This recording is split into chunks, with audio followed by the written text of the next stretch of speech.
Welcome into Top 5 Tuesday here on Main Street Sports Today, presented by the Tennessee Orthopedic Alliance of Columbia. I'm Maurice Patton, along with Wade Neely here for the next couple of hours as we talk a little national championship hoops, among other things. As much going on off the floor as on, but big show today, Wade, but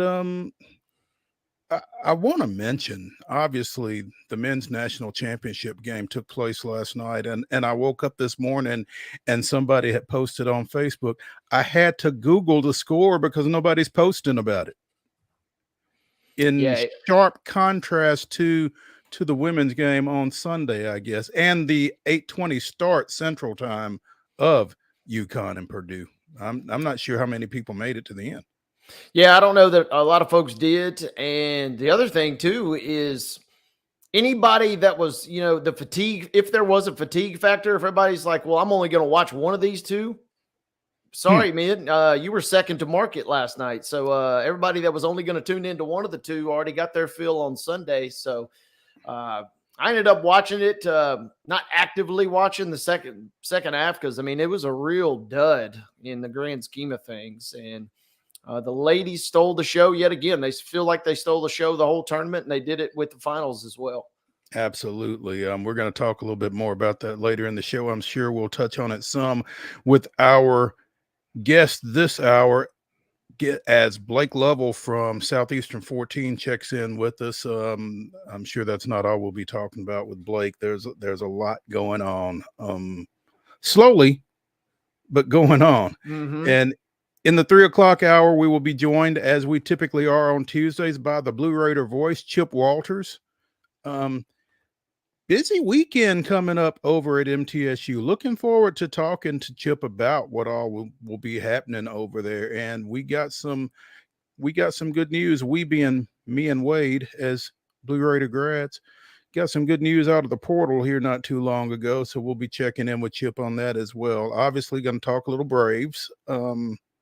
Another exciting game last night. Outcome wasn't exactly what we wanted, but wasn't from a lack of trying. Exactly. And, Pred's got a big game tonight. Going to talk about that as well. And with last night's men's national championship outcome, our Top 5 Tuesday, presented by Mid-South 5 Fitness, will be top college sports dynasties. Wade and I will weigh in on what we think those are. So again, big show. Looking forward to this next little bit. Right now, though, we should give you, with no further ado, yesterday's results and today's tentative schedule in light of the weather on the rundown. This is the rundown. Tuesday rundown. We kick things off with high school baseball scores from last night. Spring Hill wins not one but two baseball games yesterday. They defeated Coffee County 9-8 and then followed up with another victory over Coffee County 5-3. Lincoln County was a 3-1 winner over Columbia Central, but Columbia Central bounced back in game number 2, defeating Lincoln County 5-4. Another doubleheader. Again, a lot of these schools, like Mo and I talked about before the show began, a lot of schools visualizing putting their meteorology caps on, and they thought the weather would be yucky, so they got 2 in yesterday, including Middle Tennessee Christian, who won the first game over University School of Nashville 11-6, won the second game 11-0. Lawrence County defeated Tullahoma 9-4. Tullahoma wins game number 2 5-4. White House swept Portland yesterday 9-1 and 5-4. Richland put up a lot of runs on Santa Fe, winning the first game 15-3, winning the second game 17-2. Dixon County defeated West Creek by the score of 14-11 in game number 1, and then they followed up with a 5-1 win versus West Creek. Other baseball scores: Antioch was a 12-5 winner versus Cane Ridge. Nolensville 15-3 over Centennial. The Middle Tennessee Monarchs were a 12-6 winner versus Christian Community. Davidson Academy wins at 4-3 over Clarksville Academy. Page 10, Franklin 1. Friendship Christian a 7-0 win over Mount Juliet Christian. Columbia Academy shut out Grace Christian Franklin. 5-0 was your score there. 5 runs for Macon County, just 1 for Greenbrier in the win for Macon County. 9-0 Gallatin knocking off Hendersonville yesterday. Hillsboro defeats Hunters Lane 13-0. Hume Fogg defeating Glencliff 15-0. Independence wins a nail-biter 5-4 over Brentwood last night. Overton wins 11-1 versus McGavock. Stewart's Creek 13-1 winner versus Laverne. Lawson 10, Maplewood nothing. Mount Pleasant was shut out by Loretto. The Mustangs win at 16-0 last night. Montgomery Central 9-0 win over Fairview. Franklin County defeats Murfreesboro Central Magnet. 6-2 was your final there. Good Pasture 11, Nashville Christian 1. It was Riverdale 4, Blackman 2, Summit 3, Ravenwood 0. Station Camp knocking off Watertown 7-0. Webb School defeats Providence Christian 8-7. White House Heritage 11-1 win over Westmoreland. Wilson Central wins a close one 2-1 over Oakland last night. And final baseball score, it was Greenbrier 6, Macon County 2. In softball action on Monday, Clarksville Christian with a 12-2 win over Franklin Road Christian. Waverly with a 4-2 win over Creekwood. Eagleville Edge Summertown 9-8. It was Davidson Academy doubling up Ezel Harding 6-3. Forest with a 7-3 win over Riverdale. Friendship Christian defeated Nashville Christian 7-3. Gordonsville Blank Green Hill 5-0. It was Overton 10, Lawson 6. Middle Tennessee Christian with a 5-4 victory over Grace Christian of Franklin. Tullahoma blanked Murfreesboro Central 15-0. Also, Station Camp blanked Gallatin 15-0. Summit with an 11-1 win over Independence, and it was Clarksville 4, Rossview 3. Major League Baseball results last night. The Mets with an 8-7 win over the Braves as Atlanta stranded the tying run at second base to end that ball game. The Astros figuring out how to win games without pitching shutouts, defeating Texas 10-5 to get a split in that series in Arlington. Baseball schedule for today. Again, check your local listings because I'd not be surprised if a number of these do not get played. But what we've got is Hillsboro is at Hunters Lane at 4 o'clock. Also, Lawson is at Maplewood at 4. Cane Ridge and Antioch are supposed to play at 4 at Antioch. Donaldson Christian set to host Ezel Harding at 4:30. Also at 4:30, you've got Pope Prep at Father Ryan. Battleground Academy at Franklin Road Academy. Nashville Christian at Good Pasture. And Ensworth at Lipscomb Academy. Wade. Yes, sir. 5 p.m. baseball. NBA is at CPA this evening.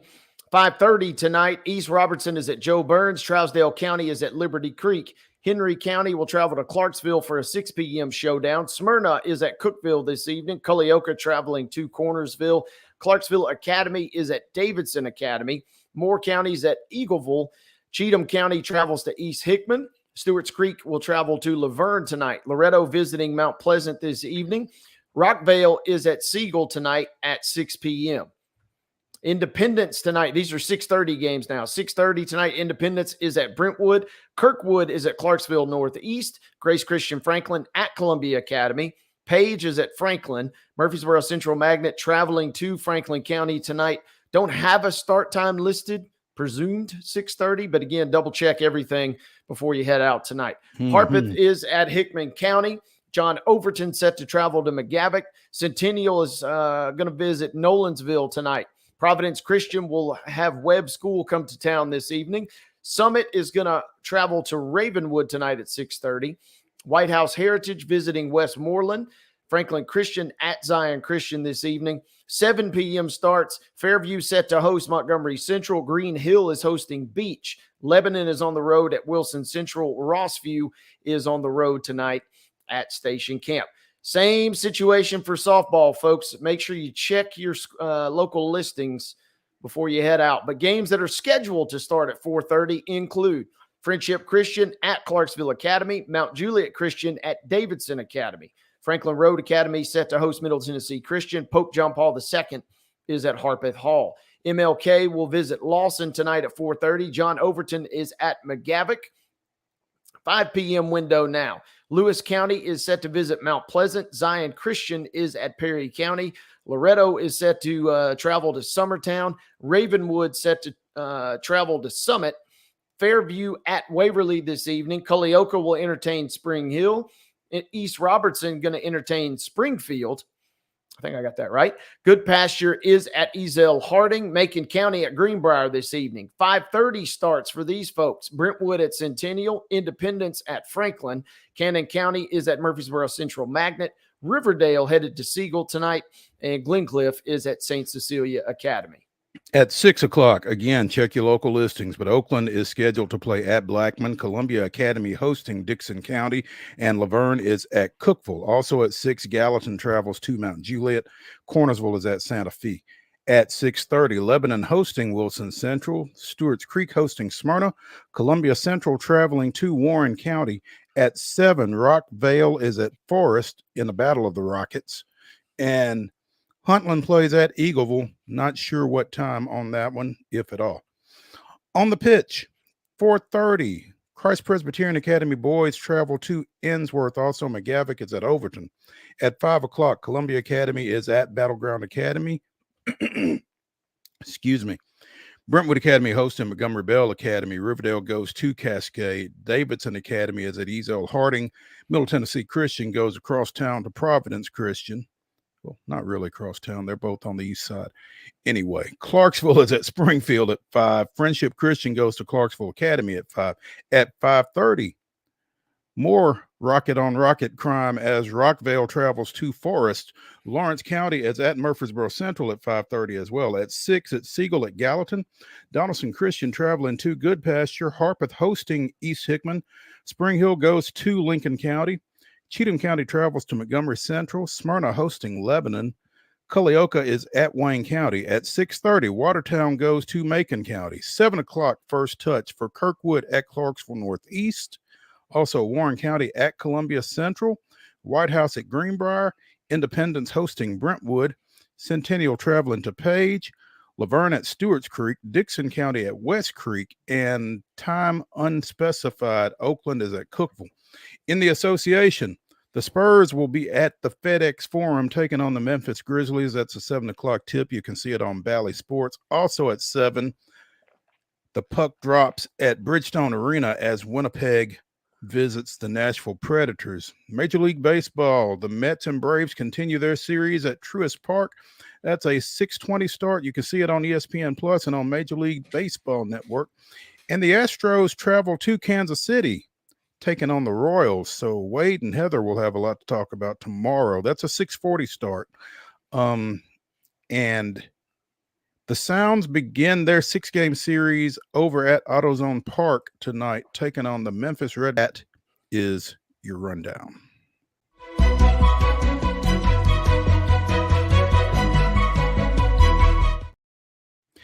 Top story brought to you, as always, by Piggly Wiggly over in Neely's Mill in Columbia. Be sure and check out their delicious daily deli lunch options. Also, their hand-cut meats, and everything is cost plus 10% at the cash register. So, Piggly Wiggly, Neely's Mill, Columbia, bringing you our top story. The TSSAA and the Tennessee Titans announced this morning that the Legislative Council has sanctioned girls flag football as a TSSAA emerging sport beginning with the 2025 season. So big news for girls flag football. You know, we mentioned that the Williamson County League open play, I guess 3 weeks ago, they had their second week of competition this past weekend. Coverage, by the way, at mainstreetmurray.com on that. But you also got Metro Nashville. You've got Clarksville, Montgomery County playing. Checked in with Josh Corey of the Titans. You've got a couple of leagues starting up this year in East Tennessee, one down in Hamilton County and one with Stone Memorial, Cumberland County, and a couple of other schools over around the Cumberland Plateau. So girls flag football starting to catch hold, and the TSSAA recognizing that. Legislative Council sanctioned girls flag as an emerging sport, meaning 15% of TSSAA members are either currently participating or committed to participation once sanctioned. And obviously they are working toward eventually having a state championship for girls flag football. And I'm not sure exactly what the participation number is that would have to be in place for that to take place, but that is, the desire, obviously, and getting it sanctioned by the high school governing body here in Tennessee is a big step in that direction. Yeah, this is big news, and it's interesting. Obviously, we've been running down the scores the last couple of weeks, and we talked about how this was gaining so much momentum and picking up so much steam that we were just kind of almost wondering when the shoe might drop, as it were. And so, getting tagged with that emerging sport, I think this is a great story, obviously. And I'm kind of like you, and I've worked in the NAI for a number of years, Mo, and they have done this as well. Sports like cheerleading and a few other sports, they kind of tag them with that emerging. And you, at least at the NAI level, they would even conduct full-on championships for those emerging sports. But then, you're working toward a year or two down the road before you really flip the switch. And so that's my immediate question is, this is great, but I'm really just kind of wondering when I could get my popcorn and, sit back and actually watch a full-on championship, because I think this is nothing but exciting news. It absolutely is. And I saw a tweet one day last week and meant to mention it and neglected to do so, but I'm trying to find something here real quick. I believe, yeah, here we go. Alabama State is adding women's flag football. Would become the first HBCU to do so. They're adding it for the 24-25 season. I would imagine they are probably working with the Falcons on this in some way, shape, or form, because a lot of your NFL teams are kind of out on the forefront of, aiding in those implementations of those sports. You mentioned NAIA, and there are a number of NAIA teams or schools that are sponsoring women's flag. I think Summit had a young lady after their first season of play sign a women's flag football scholarship with a school up in Kentucky. So, like you said, it's starting to pick up steam, and, it's another athletic avenue for young ladies, and clearly it's another athletic avenue for scholarship money. And so, hey, if the money is out there, y'all go get it. So, yep. Right on cue, was able to quickly find this. NAI, at least right now, heading into this year, they had 23 institutions with flag football teams, Milligan and Tennessee. And then you're right, some schools, a lot in the Midwest, a lot of Kansas schools. They basically have a full-on league with 9 sponsored programs. Mid-South with Campbellsville, Kentucky. Some of these conferences obviously are kind of in a constant state of flux, but very cool. NAI has kind of been at the forefront of that. They have had esports for a number of years, and this is a sweet thing. And you made a great point too, and it's cool to see. We've obviously known about the Titans connection, with the Mr. Football ceremony, and they do such a great job of supporting high school sports and the NFL at large, I suppose. We're obviously just right in the Titans' backyard, but to see them get so involved with this, I got the release from the Titans today before I saw the news from the TSSAA. To me, that just having that extra backbone behind it is just an extra nice wrinkle in the sense that, like, hey, this thing is for real, and we're not just trotting out something that we hope, picks up some steam. They're really putting their money where their mouth is, and I think that's great to see. Absolutely. Tennessee becomes the 10th state nationally to sanction girls flag football. 85 schools in Alabama are playing flag football at the high school level, according to this post on Alabama State's website. And Alabama held its first state championship. They play in the fall, apparently. They played their state championship in December this past year. So, it's great. And if you've not been, go, because some of these young ladies are doing some things that you don't expect. So it's fun to watch, And it's here in Williamson County anyway. They play on Sunday afternoons. They typically play at 3 sites across the county. They play at 2, 3, and 4. And when it's not, interfering with the Women's National Basketball Championship or the Atlanta Braves or whatever, it's a nice way to spend a Sunday afternoon. So get on out there. They'll be playing the rest of this month. I think their championship weekend is the second weekend in May. So check them out. Let's take a break from the Lee Company studios here of our respective homes here on Main Street Sports Today. And when we come back, we should be joined by Blake Lovell of Southeastern 14, and hopefully he can tell us a little bit more about what seems to be a pending coaching change in the SEC. Stay tuned when we come back.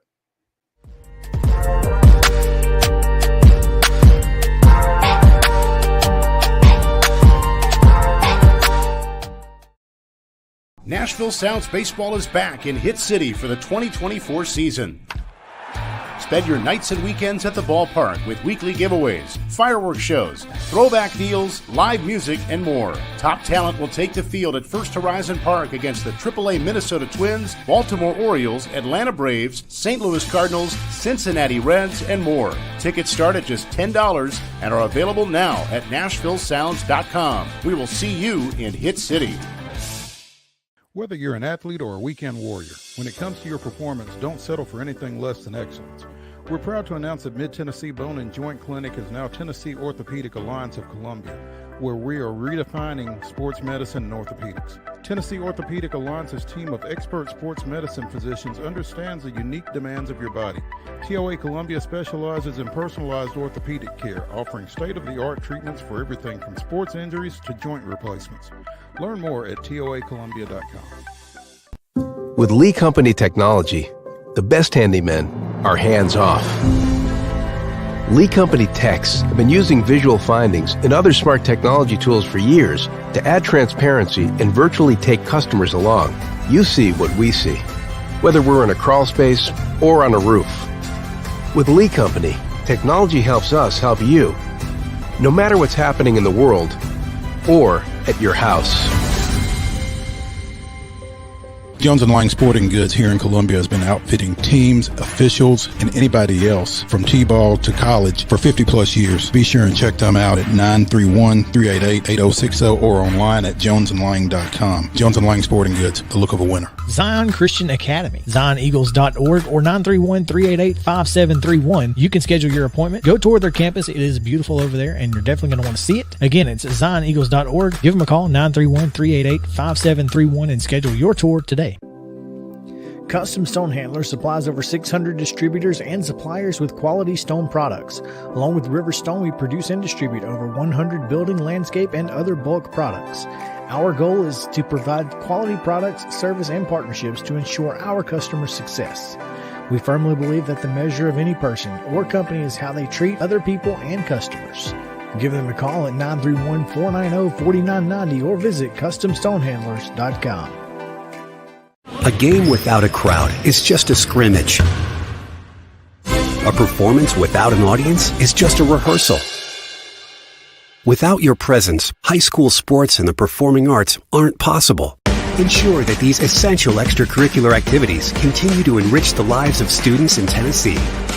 Purchase a ticket to your local high school's game or performance. This message presented by the TSSAA.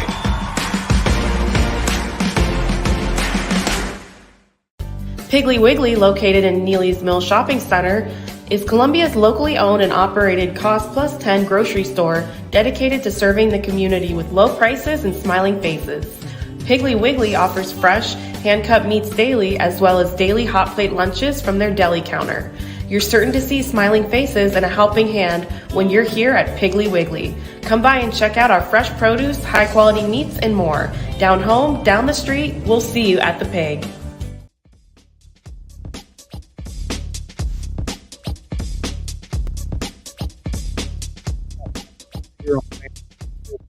Presented by the Tennessee Orthopedic Alliance of Columbia. At the end of the show, Wade and I will give you our top 5 college dynasties. So stick around for that. Should be a lot of fun. Right now, We are checking in with the dynasty who is the Blake Lovell of Southeastern 14 as we try to figure out, is Calipari going to Arkansas or not, Blake? Yes, he is. I can say that with pretty good confidence now. I know it seemed there was a lot of back and forth after. At first, we thought it was going to happen, then there was some back and forth about it may not happen, but yeah, it's going to happen. And I think, obviously he sent out the tweet or whatever with a video about an hour or so ago now to Kentucky fans, sort of saying, hey, we've realized that, this was my dream job, but I think they need to hear a different voice now, which is a nice way of saying, I know you guys wanted me out of here, but now we figured out a way for it to actually happen. So, again, the whole thing, keeping Cal there, as we all talked about after they lost to Oakland, was the buyout. Like, that was the one thing that was going to keep him there if he stayed, because it was $33 million, and that was not going to be an easy thing to just go out and fire this guy, pay the $33 million, and then expect to go get someone else for a large chunk of change. So it worked out, I think, for both parties. Cal gets out of the pressure pack situation of Kentucky when what I've said would have been his most stressful season of his career coming up next season, knowing the pressure that was on him. Now he goes to Arkansas, and Kentucky gets the fresh start they want. So I think it's a win-win for everybody. We talked about this a little bit yesterday, obviously, and it's almost like Arkansas is doing Kentucky a solid by getting them off that $33 million hook, like you said. I guess the motivation for Arkansas is a motivated John Calipari coming in there is still, one of the top draws in college basketball, probably. I think that's it because, you think about Arkansas, right? They had the NCAA tournament success in recent seasons, but you think like regular season wise, of course, this year was just the flop. Like, we were not expecting them to be as bad as they were this year. And of course, that winds up getting Muss to USC and all that. But I think it's one where, like, they weren't always great in the regular season. And it's almost like the opposite with Cal, where you almost expect a great regular season. You just don't know where you're going to get in the tournament. And so what's the trade-off going to be? And like you said, I think it's all a matter of motivation. To me, this is going to be a John Calipari that comes into Arkansas ready to prove something, because he is going to, in a certain sense, feel like he got kicked out, right? And for all the things he did for Kentucky, and no, he couldn't get them to all the Final Fours and all the championships, but look how many great players they had a chance to witness in the championship and all.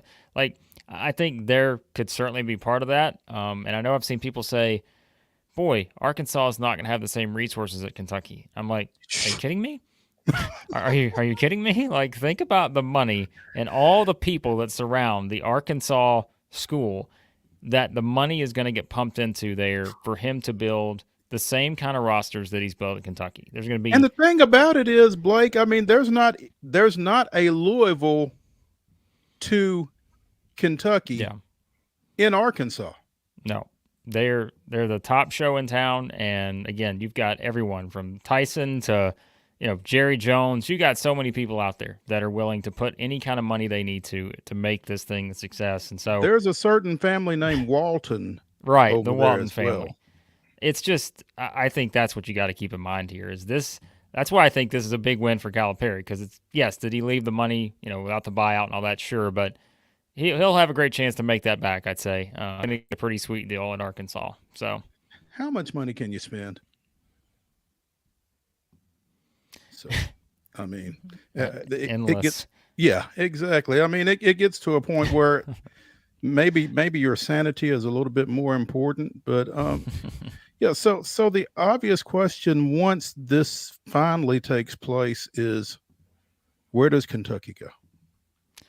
Well, I know the three names that everybody's been mentioning, and I don't think they've changed to this point. Nate Oates was initially one of those first ones that was thrown into the group, but I just thought even at the time, I'm like, even if Kentucky threw a lot of money at Nate Oates, he just got Alabama to a Final Four. You want to talk about the difference in pressure.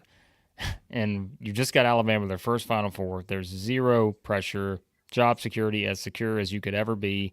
They're trying to figure out where the statue goes, right? Right. Yeah. You're about to get a statue outside, and you're going to take off for Kentucky, where in 365 days, if you've not delivered a Final Four national championship, they're going to want you out the door. I don't think that's what you want if you're Nate Oates. So of course, he put out the statement he was staying and all that, but I think the three names have remained the same. It's Hurley, who I know kind of debunked all that last night and said, rumor this, rumor that. But if Kentucky's willing to pay the money, I've said before what I think about Dan Hurley. You have to remember is this is a situation where it's all about what motivates a guy. And to me, Dan Hurley is exactly the kind of guy that could look up and say, I just won back-to-back national championships at UConn, and now I'm about to go do it at Kentucky. Like, he is that kind of guy. He's that kind of personality who says, I am willing to show you I'm going to be one of the greatest coaches that's ever been in sports by going to win the next one at Kentucky at a different school.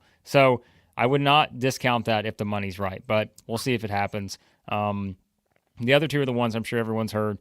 Billy Donovan's name's still going to get thrown out there. I think it's probably more possible now than it would have been 5 years ago beyond that. But I just don't know if he wants to get back into this era with transfers and NIL and all that. We've always heard that. I don't necessarily know that he wants to stay in the NBA, but I think that there is... Those are the only two options. I know, it's like the only two options. It hasn't exactly gone like he wants it to more recently in the NBA, so that would be the only thing.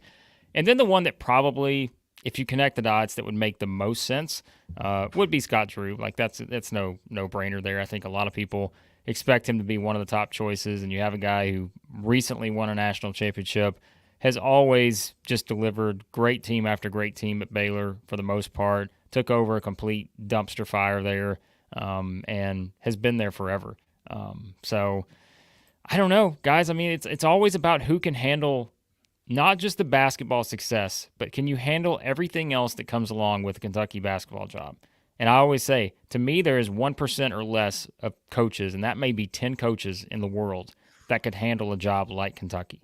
Cal was one of those guys, and you got to find somebody else that's in that 10. So, well, he was one of those guys until he wasn't. Right, exactly. So that number's probably lower. So, yeah. Is there really any serious thought or consideration to the current head basketball coach at Auburn, one Bruce Pearl, in this mix? Well, it's funny you mentioned that way. That's exactly what I was going to say, because we just said if you have to find a guy that fits needing to not only just win but handle the circus that can come. That's what I was thinking, exactly. Yeah, like it's Bruce Pearl. Like, he can absolutely. Bruce doesn't handle the circus. Bruce is the circus. Hey, he would embrace that as much as anybody. Like, to me, he would embrace that more than Scott Drew. Like, he would be the kind of guy who would embrace everything that would go with Kentucky.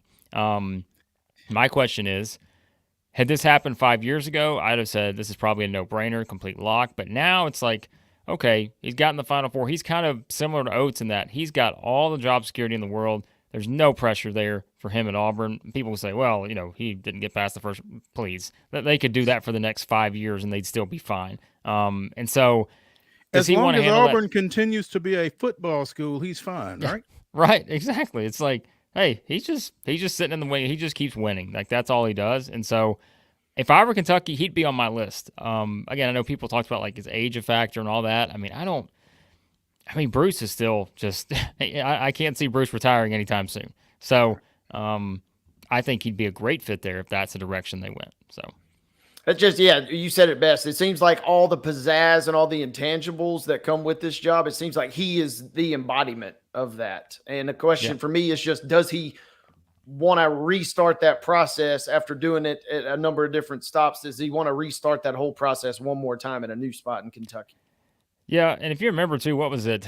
I don't know how many years ago. It all runs together. Like, the UCLA job was very interesting because when that opened up, people were like, it ended up going to Mick Cronin. Of course, Rick Barnes was talked about in there, and Jamie Dixon and guys like that. Pearl was mentioned as somebody who, could you see a Bruce Pearl going with a school like this, just traditional, which UCLA and Kentucky are completely different in terms of media coverage and all that, even as, traditional powerhouses in college basketball. But that is the question. Like, would he want to just leave all this that he's done at Auburn, very comfortable spot there, knows, the areas he needs to recruit, knows everything like that. Like, he's built up a program where, like we said, they just won, an SEC tournament title, and there's plenty of momentum there. Could get Janai Broome coming back too. I think that's an interesting possibility. So, I just don't know if now's the timing is right, and that's what I'm curious about. So, Blake Lovell of Southeastern 14 joining us here on Main Street Sports today, presented by TOA Columbia. Blake, it's nothing really. But you just mentioned a name, Jamie Dixon. Has he just fallen off the face of the earth or what? I mean, he was the hot guy, like you said, 5 years ago, and he has kind of settled in at TCU and hasn't really continued that upward trajectory, I don't guess.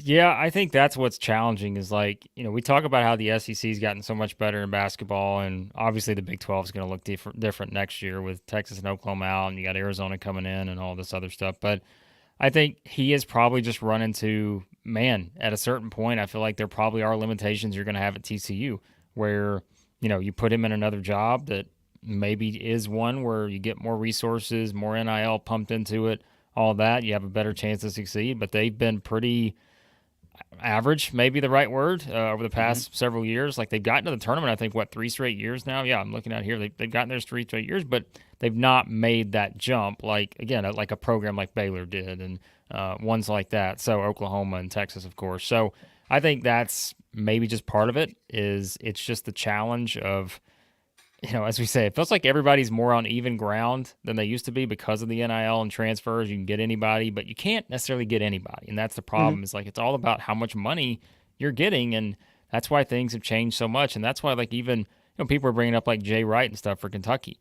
I'm like, to me, Jay Wright, who denied it, he's like, I'm good. But I can understand why these coaches think that now. The ones that have gotten out of the game, they don't want to deal with all this stuff. And I think, as we've seen, that's trend's only going to go up from here. You're only going to see more coaches get out of it because of not wanting to deal with everything else that comes with coaching college basketball now. Kind of in that. Go ahead. I was sorry, Blake. I was going to say, kind of in that same vein. Calipari to Arkansas now. What is his strategy? Does he just pick up the blueprint that he tried to develop at Kentucky there and just run with that? Or does he have to maybe take a small step back and kind of re-examine and retool his strategy as he tries and builds that program to greater heights? Yeah, I mean, I think what we said, what he would have had to done next year at Kentucky, I think is the same strategy he needs to follow at Arkansas. Of course, he's got the freshman class. We'll see how many of those guys follow him over. But I think it's got to go back to he's got to build an older team that isn't just relying on 1 or 2 guys like they were this year, like Trey Mitchell and Antonio Reeves, the only 2 old guys on the roster. I think they need at least 5 of those kind of guys. Maybe not, they don't have to be your starting 5, but you need options to work with there. And I think, as I've said too, they've got to build things on defense. Like Cal's best teams have been tremendous defensive teams, and they've had great offensive players, but they've all kind of been sparked by the defensive end of the floor. They've just been able to stop teams and block shots and have quick guards that can get steals and all that.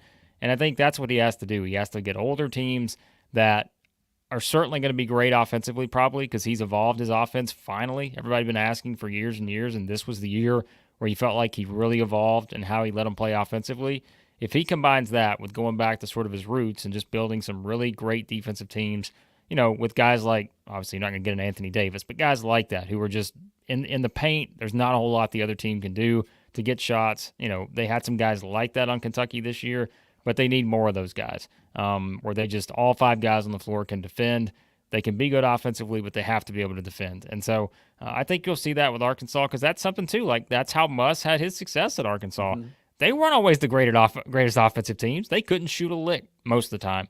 But, man, they got after you defensively, and they made up for it. And I think Cal has to sort of implement the same kind of strategy there. Blake, the way this thing is going down with Calipari going to Arkansas and the lack of, interaction between him and the athletic administration at Kentucky, is that just an exhibit of how bad things have gotten there, or is this just that things never end well with Calipari? I think it was probably more of just what the situation had become there, because I think, look, I mean, there were a lot of fans. You talk about there were fans that were, of course, just angry at Calipari. They were also pretty angry, like at Mitch Barnhart, for just the way the whole thing unfolded. And it's not just been this year. I think that's been building with the fan base too in him there. And remember too, where if you add in the football element, of course, all the stuff with Mark Stoops and was he going to Texas A&M, and like there was just a lot of strange things. It feels like it's happened to kind of put the fan base at odds with him too. So I think it was one where this helps him out a little bit because, Calipari, as you said, kind of did him a favor if you really look at it that way, because it does maybe get the people off his back. Now, of course, he has to make the right hire to make him successful, but I just kept using the word toxic. I just think things got so toxic with the fan base there, and that's like we talked about it after the Oakland game. I'm like, how are they ever going to convince anybody, whether it's Cal, whether it's Barnhart, whether it's anybody there, that things are going to be different this next season? And like even the little, was it they showed the photo that they did, like the interview with the local news or something, and like it was just awkward. You're seeing two guys sitting there, and you're like, they're both thinking the same thing. They're like, how are we going to make this work and convince anybody that this is different than it has been? And ultimately, all it took was one job opening, as always, the SMU job. Who would have guessed it? That the SMU job was the one that changed the entire landscape of like the SEC coaching carousel. Whenever they fired Rob Lanier, Andy Enfield goes there, Musselman goes to USC, Cal goes to Arkansas. Wild. How did Rob Lanier get fired after 2 years? That's the question, right? Because he had they won 20 games this year, complete turnaround from I think where they were the year before. Program seemed to be heading in the right direction. And then they fired him. And I think it's because, here's what I believe. I don't think Andy Enfield was their first choice. I think they thought that they could get Musselman. That's what I think. And, of course, there's like family ties there and all this other stuff. So I think they thought they were going to go after someone like that. And that was sort of the reports that were out there, is that they thought they could get, I think the wording was the big fish. Like there was someone they thought they could get. I think Musselman was in that group. For whatever reason, it didn't happen. And then they went after Enfield, who probably did not hate the idea of getting out at USC because they felt like they had underachieved a little bit. So it was kind of a weird domino that put Rob Lanier in a bad spot. Of course, he's at Rice now, but I just thought, they did him wrong. And I've always thought he's someone, of course, he was associate head coach at Tennessee. And I think that he'll do well at Rice if he gets the resources. That's always the question. It's interesting, Blake, because you mentioned SMU probably thought they could get Muss and didn't. As Kentucky attacks this situation, they can't get shot down too much, can they? I mean, at some point, they've got to have a safe guy, right? Yeah, I would hope. And here's the thing. It's just these two situations are so similar to me, where I think the ADs knew there were scenarios. Of course, Barnhart, Yurachek at Arkansas, that they both knew this could happen. Because as I kept saying, like people thought after that first move is made, I'm like, we aren't even close to the end of the coaching carousel yet. Like the national championship game has not even been played. This was before the Final Four. I'm like, we still have a ways to go. Because again, all it takes is one job. And so I would think Kentucky has a couple of those candidates where they're thinking, all right, let's say Hurley is not an option. Let's say Billy Donovan doesn't want to come back to college. Let's say Scott Drew turns us down. I've got to think that's where you're looking at this and wondering, okay, is a Bruce Pearl interested? Is a next coach interested? Like Chris Beard, I don't know. Like there are guys like that out there. Are any of those guys possibilities? I would think that those are conversations that have already been had to where they feel pretty confident in that they're going to get one of those top guys, but it does seem like at least the odds-on favorite right now would probably be Scott Drew. But as I said, it's a matter of does Scott Drew want to go from Baylor, where he could be the coach for life there, and have very little media attention on him, to it just being a completely different experience in Lexington. So, before we let you go, Blake, I saw a tweet not long before we came on. Apparently, Tobey Awaka is in the transfer portal. Yeah. I mean, probably not that surprising, I guess, because if you assume Adu's coming back, I mean, you're probably looking at it and wondering. Now, of course, he could have still played these two guys together, but you wonder if it's just a playing time game. And that's the thing, right? I like in this era, anytime I see someone go in the transfer portal from like a power conference, like a place like Tennessee, I'm like, all right, he's getting offered more money somewhere else. And I just assume that has something like that is a significant part of it. Whether, again, we can say playing time, all this other stuff, but yeah, I mean, I went into this last season saying he might be the breakout player in the SEC because he was as good as he was last summer, and still did a lot of good things for him this year. But you just wonder, again, what you never know now. Like, what's the guy being offered? What is he being told about how he could get, hundreds of thousands of dollars here or whatever? And that's the way it works these days. So if you're a UT fan and you watched Creighton and you watched Purdue, Are you asking yourself if the wrong 5 went into the portal? I mean, listen, Adu did not have some of his best games, as we know. I think overall, though, he had a pretty, and I said this probably a couple times, you guys. Like, I thought if you looked at what the kind of the season that Adu had, it was on the lines of like an SEC Player of the Year type season in other years, minus this one without Connect and Sears and Broom and guys. I mean, this was a very special year for like those kind of Player of the Year candidates. But yeah, it did not turn out well in the NCAA tournament. But I don't know. I mean, again, I think it's also just a matter of, it's really just the Owaka thing. It's like, could this guy just be simply getting more money elsewhere? And, for Adu, it's just, hey, that's how it works. So there you go. Blake Lovell, Southeastern 14. You can find him on X or on Twitter, however you care to phrase it, at the Blake Lovell. Blake, always appreciate spending time with you, man. Thanks, guys. All right. When we come back here on Main Street Sports Today in the Lee Company studios of our respective homes, we will talk a little baseball. So come back after the break.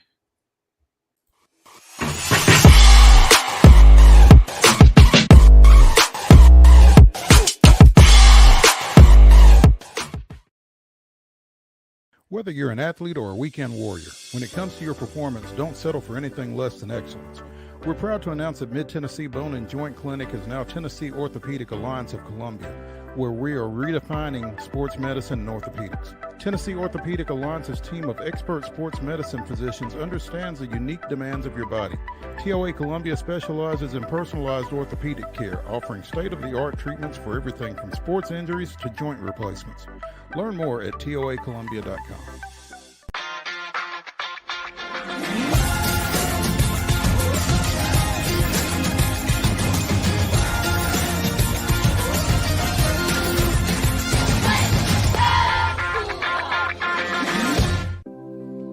Custom Stone Handler supplies over 600 distributors and suppliers with quality stone products. Along with River Stone, we produce and distribute over 100 building, landscape, and other bulk products. Our goal is to provide quality products, service, and partnerships to ensure our customers' success. We firmly believe that the measure of any person or company is how they treat other people and customers. Give them a call at 931-490-4990 or visit CustomStonehandlers.com. Nashville Sounds Baseball is back in Hit City for the 2024 season. Spend your nights and weekends at the ballpark with weekly giveaways, fireworks shows, throwback deals, live music, and more. Top talent will take the field at First Horizon Park against the AAA Minnesota Twins, Baltimore Orioles, Atlanta Braves, St. Louis Cardinals, Cincinnati Reds, and more. Tickets start at just $10 and are available now at NashvilleSounds.com. We will see you in Hit City. With Lee Company technology, the best handymen are hands-off.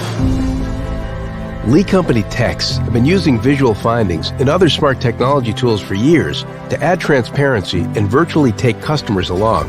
You see what we see, whether we're in a crawl space or on a roof. With Lee Company, technology helps us help you, no matter what's happening in the world or at your house.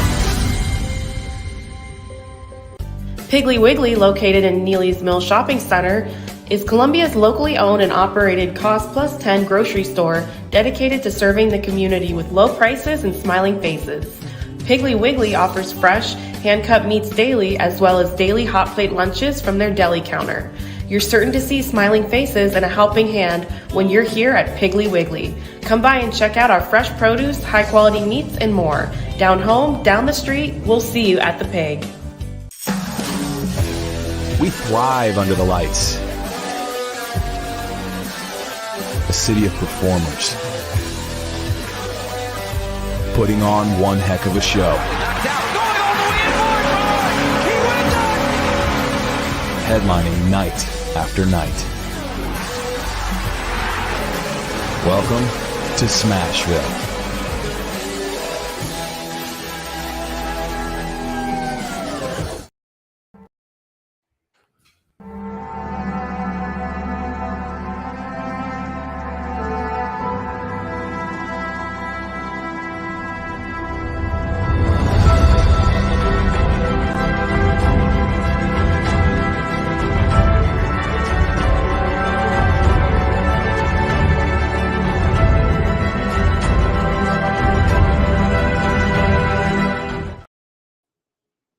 April 9th, 1980, the Durham Bulls became the Durham Braves, at least on the road. 2 days before their season opener, the Bulls' home uniforms got stolen. The team decides to wear their road uniforms at home and is sent a set of road uniforms from its parent club, the Atlanta Braves, by Braves minor league director Hank Aaron to wear for away games.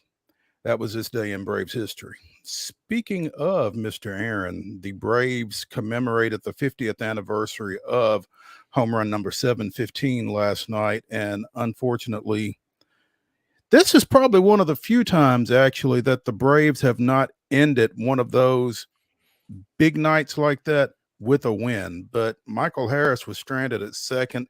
Travis d'Arnaud flew out to deep right center field, and the Mets get away with a 8-7 win to open that 4-game series at Truist Park. So, tough one. But after the way they handled Arizona with a couple of comeback victories late in that series, it was bound to happen. Yeah, you can't win them all. And like you said, though, that's better than most. Most of the time, I feel like a lot of franchises, when you have the big nights and the big celebrations, it doesn't end your way. But the Braves sounds like done pretty well in similar situations. So a small regression to the mean, I suppose. Yeah, slight. I was at a high school baseball game last night, a doubleheader, one of those doubleheaders that we were reading about in the rundown, and did not get to see very much of the game. Came back and tried to watch some of it on the replay and fell asleep.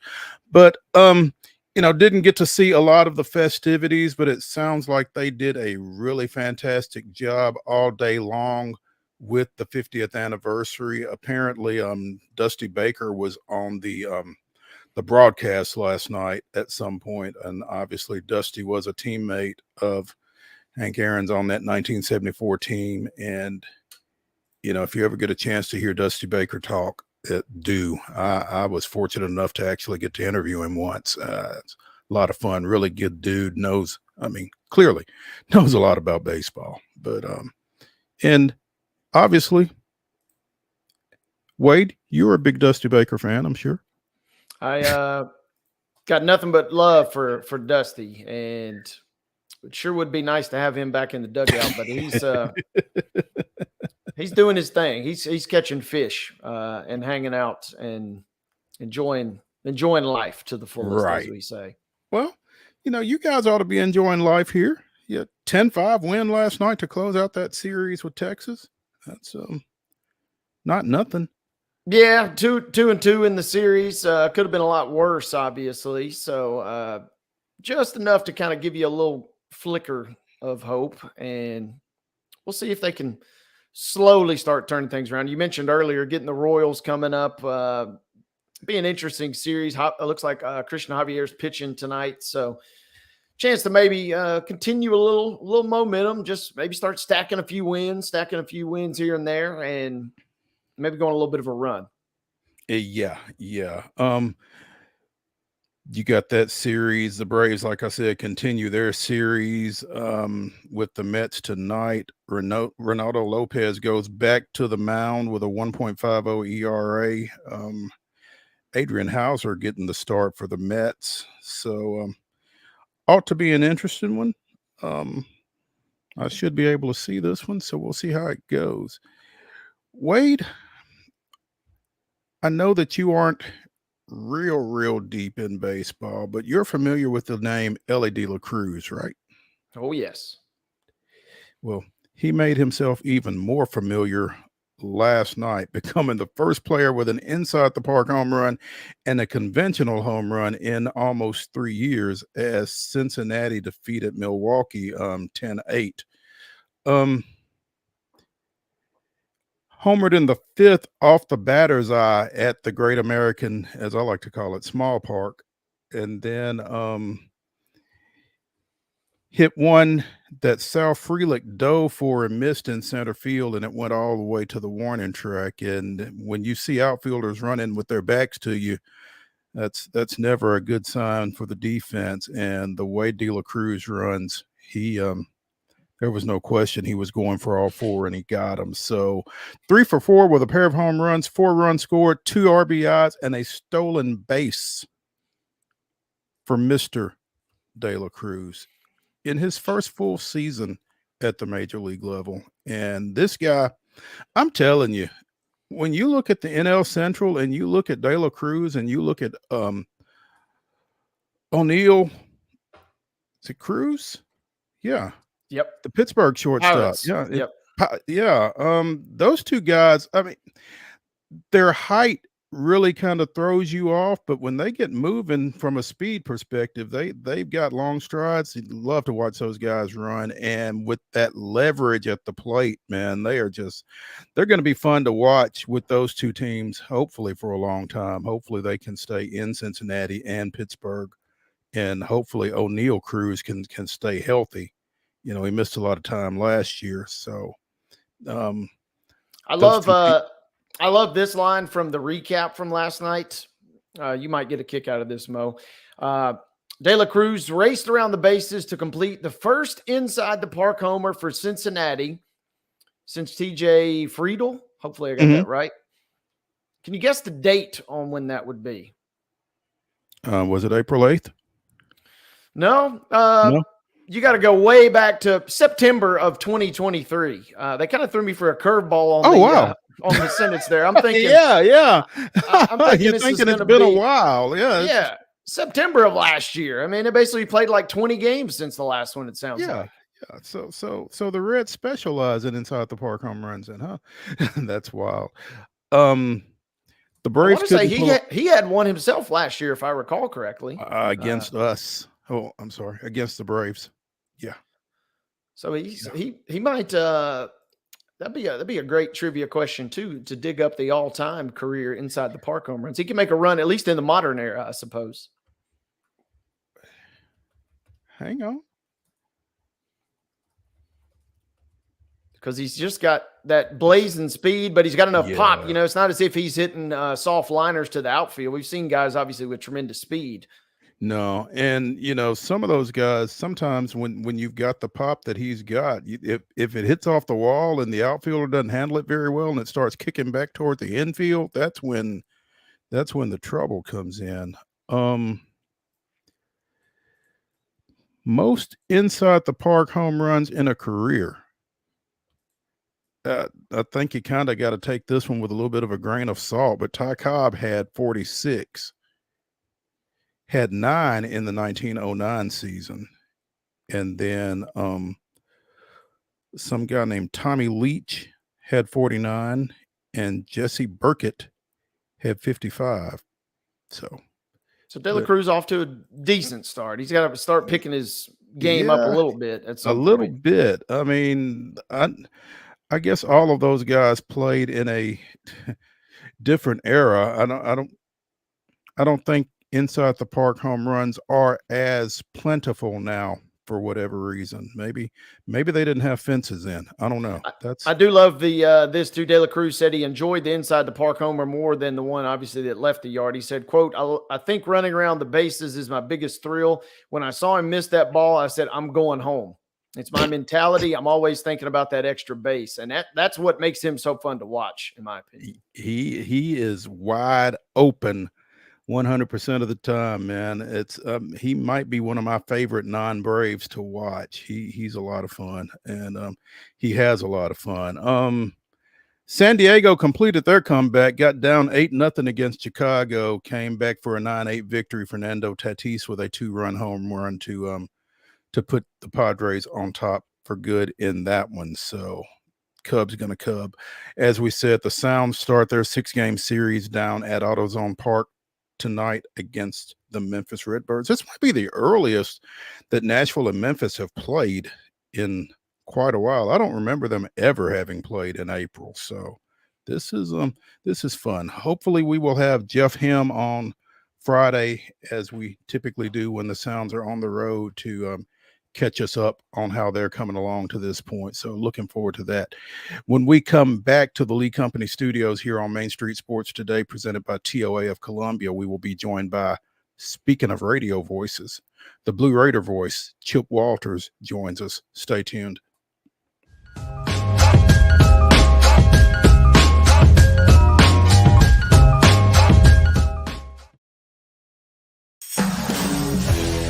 We thrive under the lights.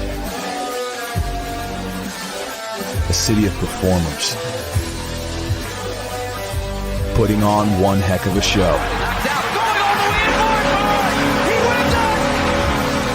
Headlining night after night. Welcome to Smashville.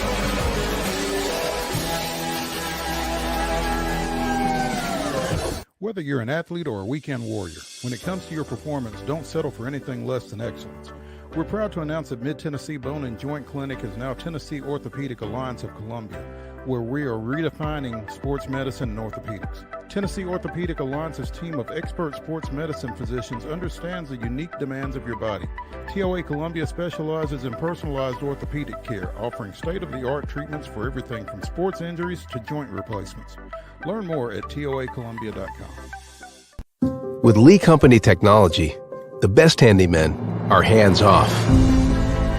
Lee Company techs have been using visual findings and other smart technology tools for years to add transparency and virtually take customers along. You see what we see, whether we're in a crawl space or on a roof. With Lee Company, technology helps us help you, no matter what's happening in the world or at your house. Jones & Lang Sporting Goods here in Columbia has been outfitting teams, officials, and anybody else from T-ball to college for 50 plus years. Be sure and check them out at 931-388-8060 or online at jonesandlang.com. Jones & Lang Sporting Goods, the look of a winner. Zion Christian Academy, zioneagles.org or 931-388-5731. You can schedule your appointment. Go tour their campus. It is beautiful over there, and you're definitely going to want to see it. Again, it's zioneagles.org. Give them a call, 931-388-5731, and schedule your tour today. Piggly Wiggly, located in Neely's Mill Shopping Center, is Columbia's locally owned and operated Cost Plus 10 grocery store dedicated to serving the community with low prices and smiling faces. Piggly Wiggly offers fresh, hand-cut meats daily, as well as daily hot plate lunches from their deli counter. You're certain to see smiling faces and a helping hand when you're here at Piggly Wiggly. Come by and check out our fresh produce, high-quality meats, and more. Down home, down the street, we'll see you at the Pig. Nashville Sounds Baseball is back in Hit City for the 2024 season. Spend your nights and weekends at the ballpark with weekly giveaways, fireworks shows, throwback deals, live music, and more. Top talent will take the field at First Horizon Park against the AAA Minnesota Twins, Baltimore Orioles, Atlanta Braves, St. Louis Cardinals, Cincinnati Reds, and more. Tickets start at just $10 and are available now at NashvilleSounds.com. We will see you in Hit City.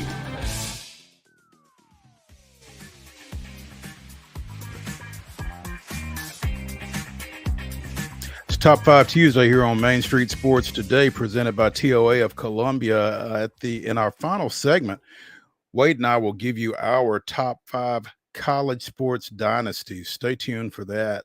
Right now, it's Tuesday, and so it's time for us to be joined by the Blue Raider voice, Chip Walters. What's up? What's going on? Don't know. I'm just in awe of Wade Neely's maneuverability on Saturday. Mule dated up, and then Saturday night was at the Grindhouse. It was a quick weekend, Chip. It was a quick weekend, but it was a lot of fun. And Mo and I discussed last week the key thing for Mule Day is watch your step and remember what shoes you're going to be wearing. That's right. And that's exactly right. You know, and the street sweeper always one of the key entries in the parade.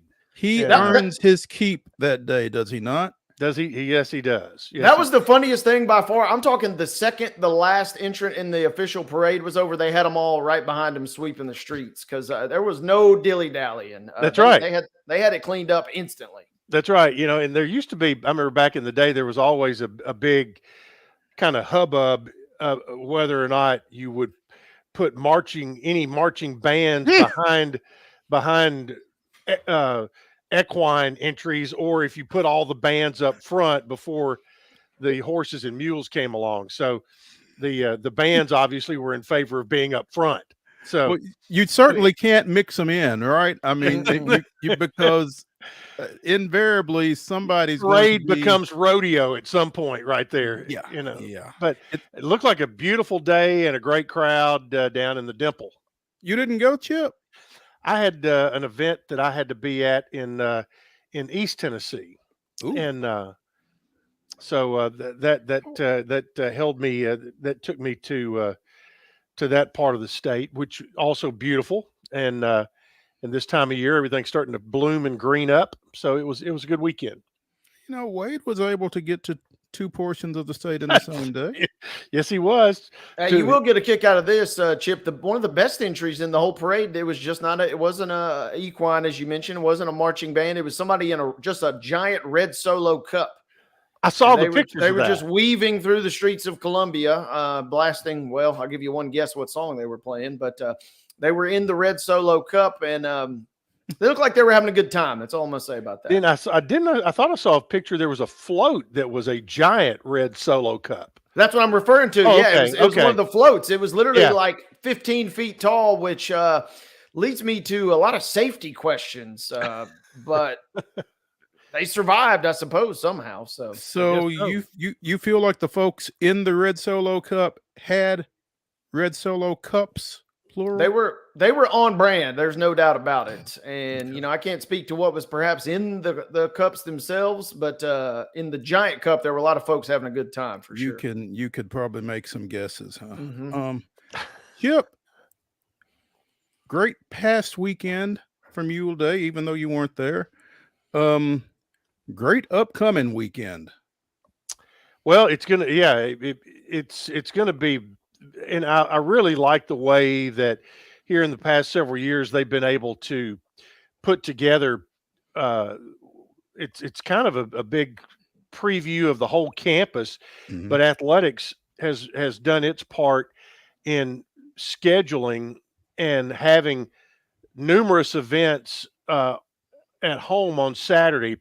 And to kind of run through the schedule, I mean, and there's all kinds of things going on. Like the College of Ed is having a big open house. There's stuff. The Alumni Association has a lot of things. If you go to the mtalumni.com website, you can see all of the things that are going on campus, including the athletic events. But this being a sports show, we will concentrate on the athletic events, which will begin at 11 a.m.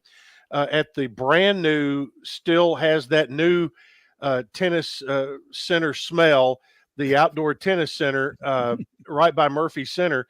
The women will host the Bearcats of Sam Houston. Bearcats with a K, by the way. With a K, that is correct. And that's free. Noon, also free at the Dean Hayes Track and Soccer Complex. The soccer team will be having a spring friendly with Belmont, and that is a noon first touch. Floyd Stadium will open also at noon, but the blue-white football game will start at 1 p.m. So you've got 11, noon, and 1, 3 different events, all starting on the hour. Then at 3 p.m., baseball will be at Reese Smith Field, hosting New Mexico State.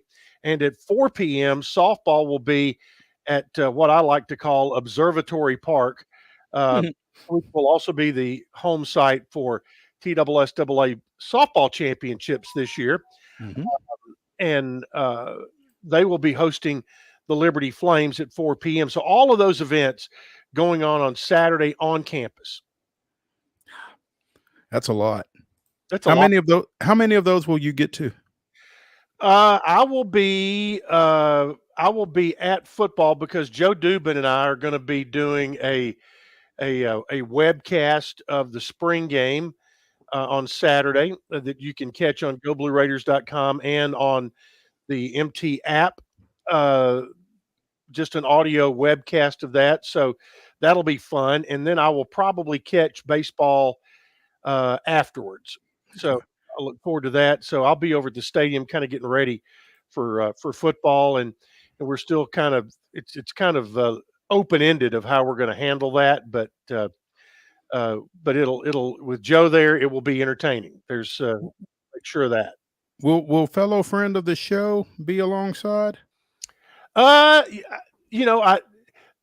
I don't know that he will be this weekend or not, but I need to place the open invitation out there to him. I'm not going to actually need his services per se.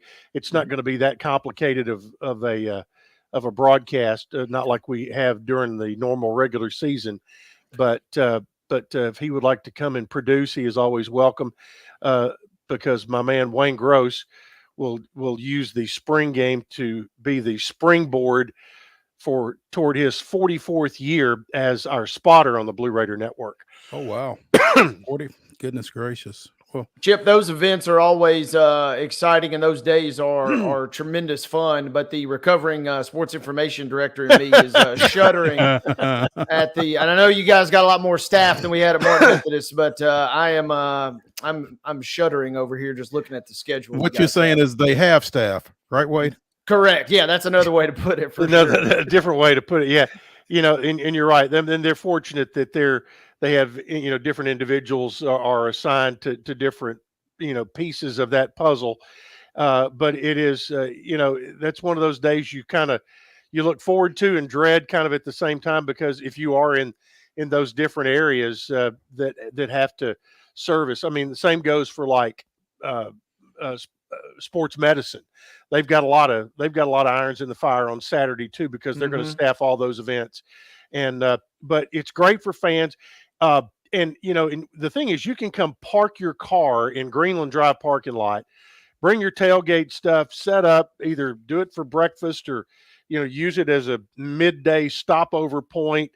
And you can go to basically all of these events except softball from one parking spot, and really only have to move your car one time, and you can see all of these events and kind of get a sampling. If you're new to the area, hey, here's your open invitation.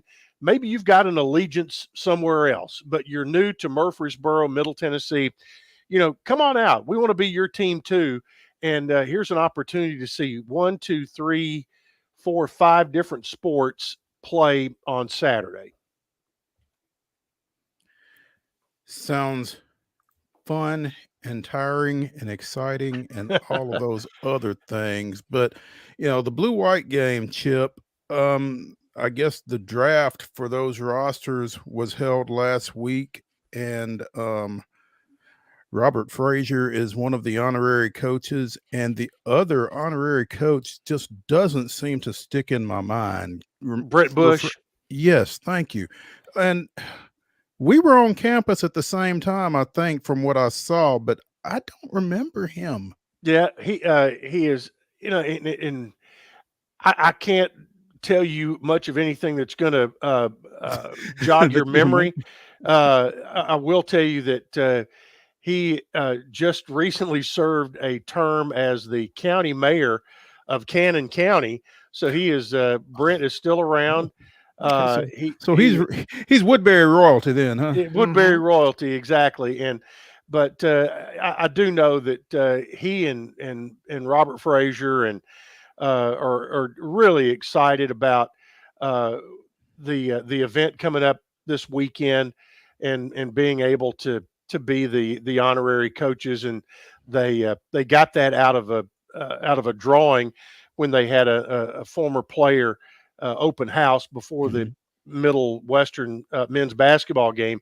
And the thing is, it seems that these two guys have put an awful lot of time into this. I was out at one scrimmage, and both were out there taking a look. So they were out there watching practice and scrimmages before they ever got to the draft table, and immediately both went for a quarterback with their first pick.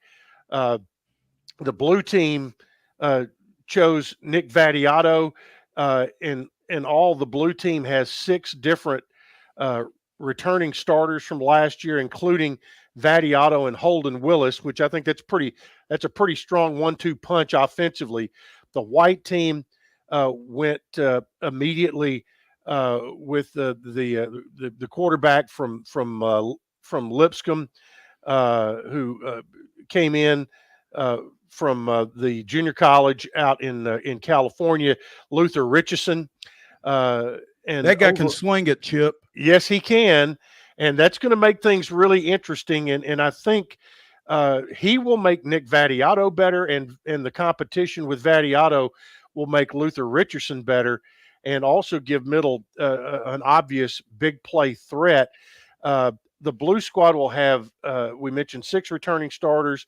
The white team has 3 returning starters, including Julius Pierce up front, Mateo Guevara, who is a lineman. Also, a running back, Flip Cradle, is on the white squad, along with Devin Curtis, Drew Francis, and DeMonte Smith. So they both have quite a nice little nucleus of returning players. But I think one of the real things that people are going to be out this year, I think they're going to want to see some of the new faces that have been out there, and one of the real interesting things about this spring practice, guys, is that there have been 90 plus bodies out there for spring practice, which is one of the biggest numbers that I can remember in many, many years. So it's going to be, and they've been going for the most part. Saturday will be the 15th practice, and I'll say that 12 of the 15 practices will have been at 6 a.m.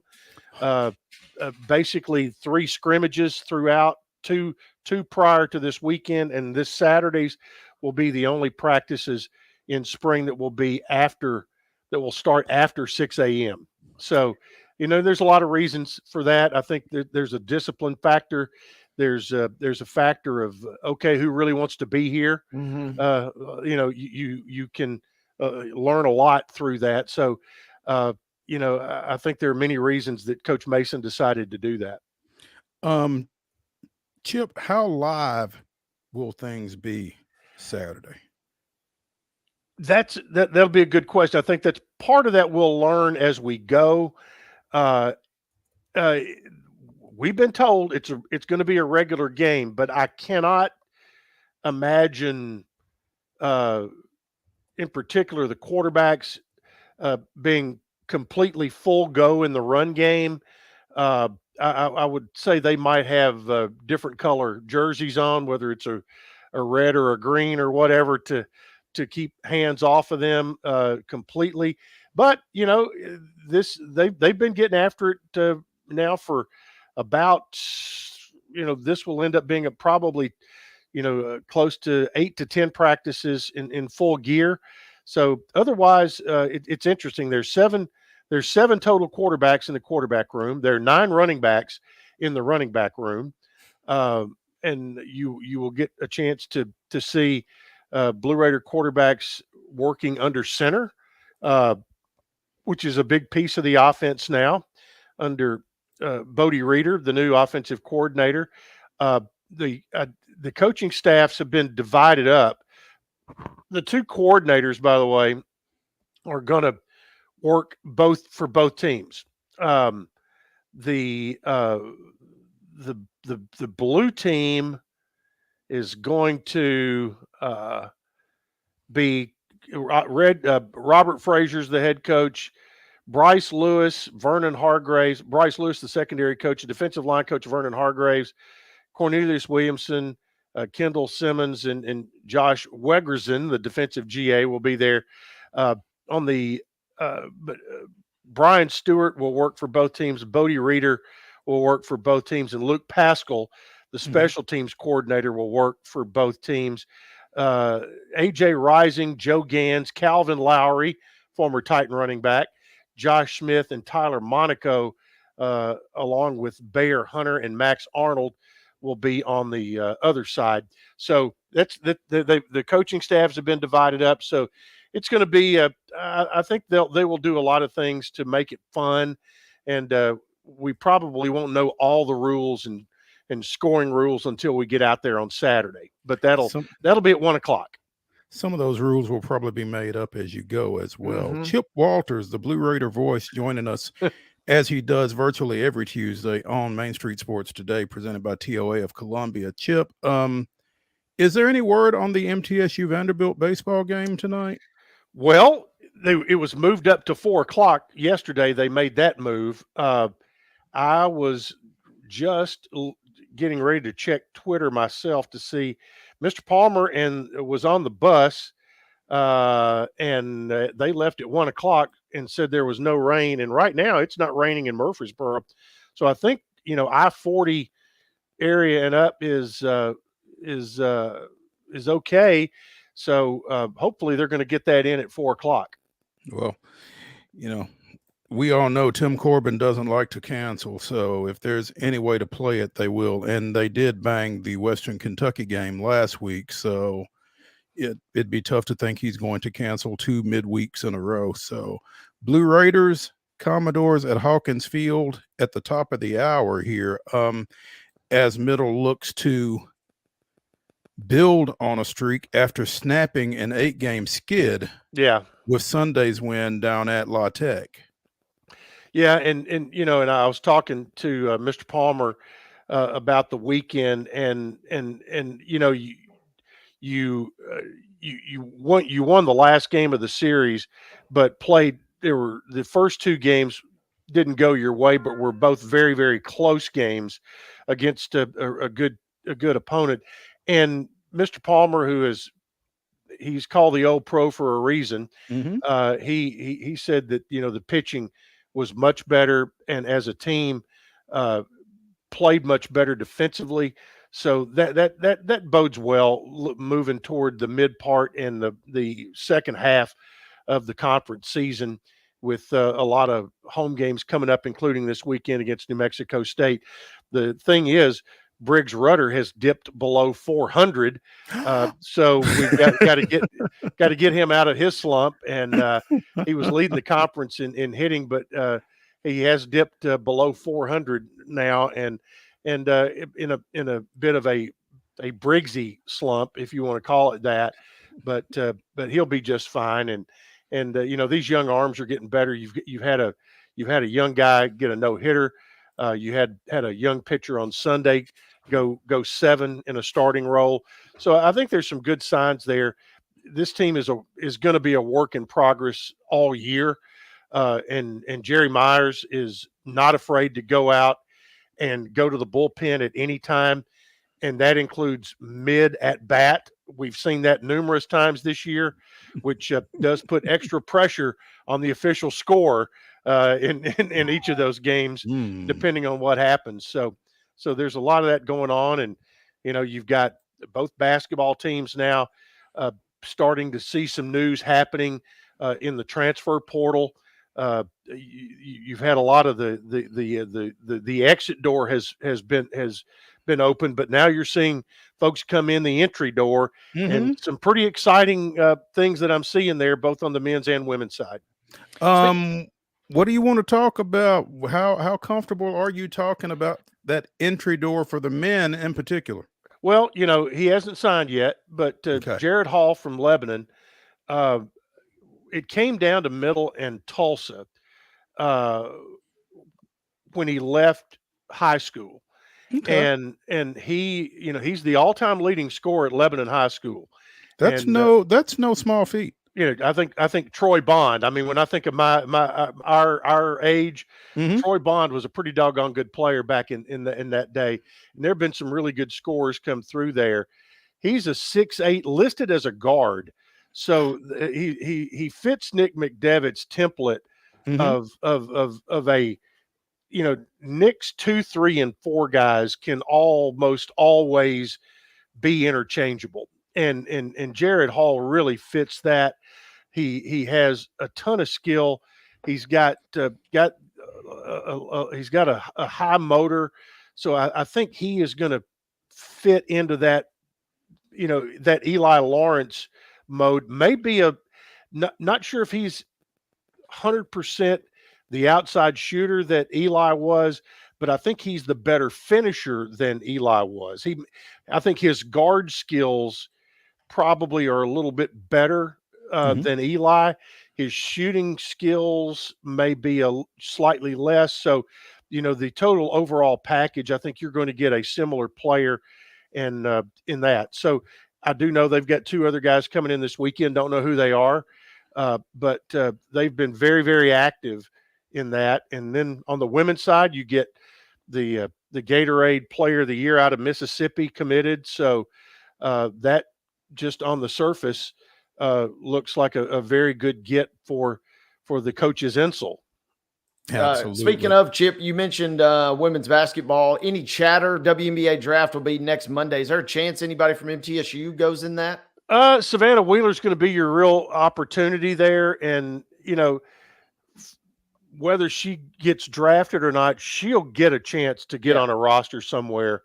She's just too good. And, I'm not sure how much WNBA teams, if somebody needs a really good point guard, they may invest some draft capital into her. Now, Courtney Wheeler, I don't know how much interest Courtney has in playing professionally. Courtney has always had a stated goal of being a coach. It would not shock me at all if she's already a grad student. It wouldn't shock me at all if she spent a year finishing up her master's in street clothes on the bench with Rick Insel. If not, Kyle Turnham has already publicly offered her a job as an assistant coach for him, but that was when he was at Shelbyville, and now he's over at Warren County. So, and that commute might be a little tough for Courtney. Yeah, well, you never know. My carpool, but you got that. But she is so good.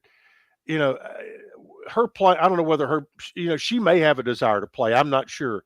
But I know this, that there is going to be a group of young ladies somewhere at some level that is going to be unbelievably lucky, and they don't know how lucky they are going to be right now when they become students of hers at whatever level she's coaching.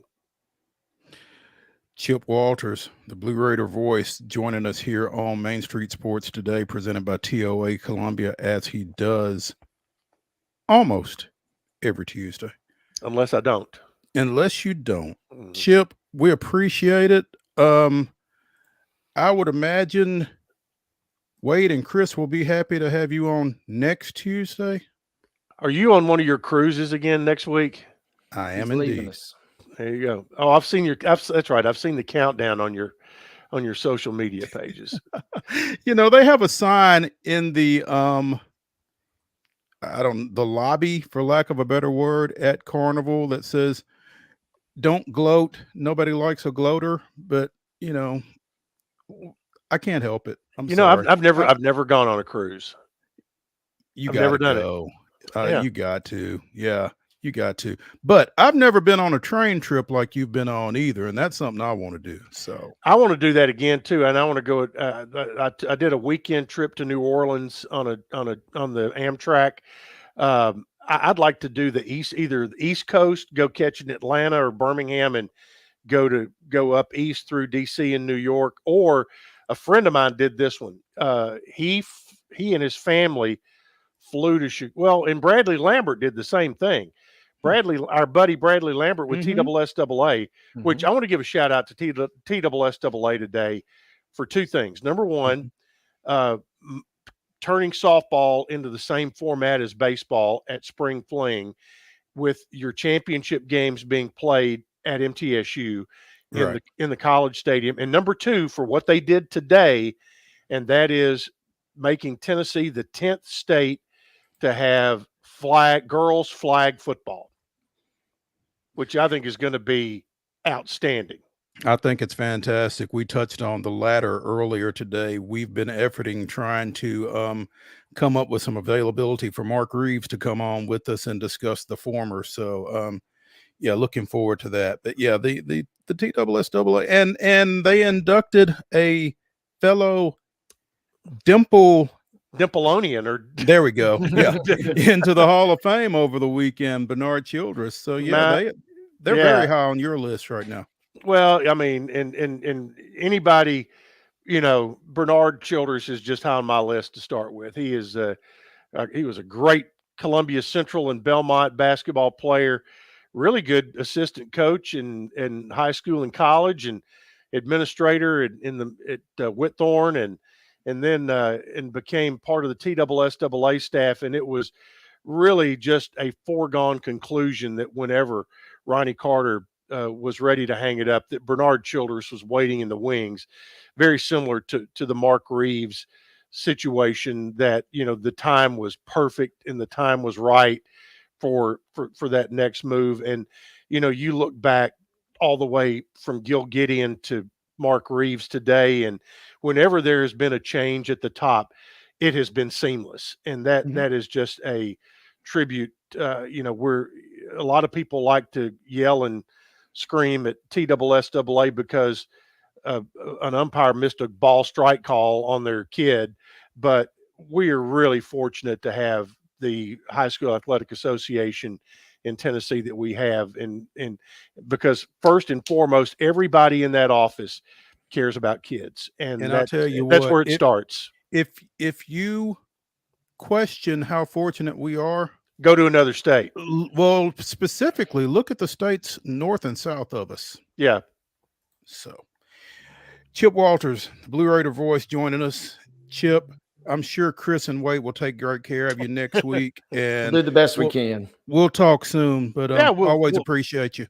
All right, and have fun. Bon voyage. Thank you. Appreciate it.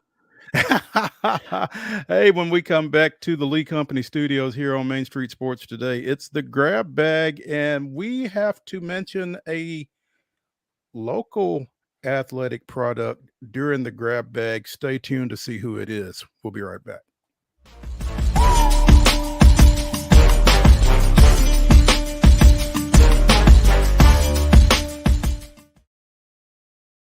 Whether you're an athlete or a weekend warrior, when it comes to your performance, don't settle for anything less than excellence.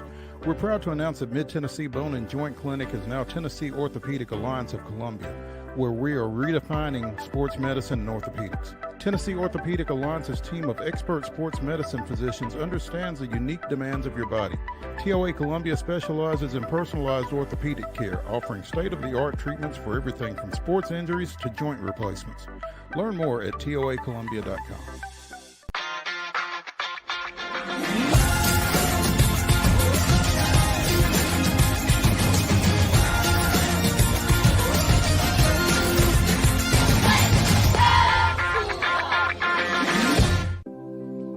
Custom Stone Handlers supplies over 600 distributors and suppliers with quality stone products. Along with River Stone, we produce and distribute over 100 building, landscape, and other bulk products. Our goal is to provide quality products, service, and partnerships to ensure our customers' success. We firmly believe that the measure of any person or company is how they treat other people and customers. Give them a call at 931-490-4990 or visit CustomStonehandlers.com. With Lee Company technology, the best handymen are hands-off. Lee Company techs have been using visual findings and other smart technology tools for years to add transparency and virtually take customers along. You see what we see, whether we're in a crawl space or on a roof. With Lee Company, technology helps us help you, no matter what's happening in the world or at your house. Piggly Wiggly, located in Neely's Mill Shopping Center, is Columbia's locally owned and operated Cost Plus 10 grocery store dedicated to serving the community with low prices and smiling faces. Piggly Wiggly offers fresh, hand-cut meats daily as well as daily hot plate lunches from their deli counter. You're certain to see smiling faces and a helping hand when you're here at Piggly Wiggly. Come by and check out our fresh produce, high-quality meats, and more. Down home, down the street, we'll see you at the Pig. We thrive under the lights. A city of performers. Putting on one heck of a show. Headlining night after night. Welcome to Smashville.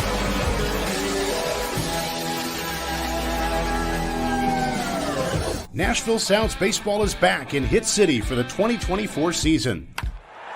Spend your nights and weekends at the ballpark with weekly giveaways, fireworks shows, throwback deals, live music, and more. Top talent will take the field at First Horizon Park against the AAA Minnesota Twins, Baltimore Orioles, Atlanta Braves, St. Louis Cardinals, Cincinnati Reds, and more. Tickets start at just $10 and are available now at NashvilleSounds.com. We will see you in Hit City.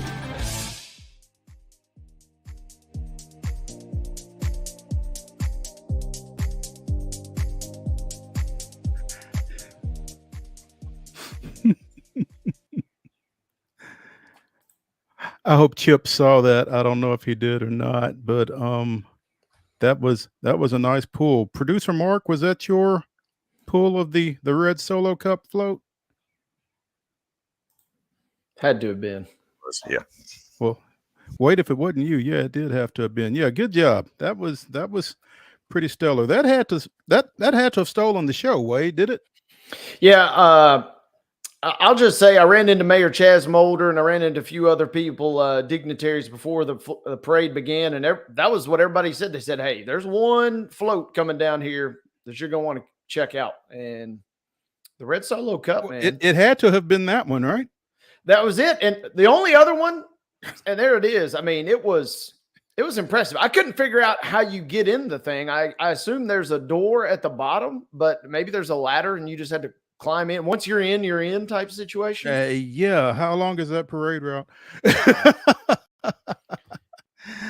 Oh, goodness. Welcome back to Main Street Sports Today, presented by TOA of Columbia. In our final segment, Wade and I will be giving you our top 5 college sports dynasties. But right now, we're getting into the grab bag. We're getting in our bag. Mm-hmm. And want to start, I was looking up some fodder for our discussion with Chip Walters, and I went to the Conference USA softball website where they have announced their weekly award winners. I guess they announced those yesterday. And who is the Conference USA pitcher of the week? While it's Jacksonville State junior Cat Carter from Spring Hill, Tennessee. Jack State won 2 of 3 against New Mexico State over the weekend. She went the distance in both of her starts, winning both of those, compiling a .58 earned run average in those 2 appearances, giving up just 8 hits, 3 walks with 10 strikeouts in 12 innings. 3 hits in a 5-inning shutout in Friday's series opener. 4 strikeouts, no walks. In the Sunday series finale, struck out 6 and going the distance. So, former Lady Raider Cat Carter honored by Conference USA as the pitcher of the week.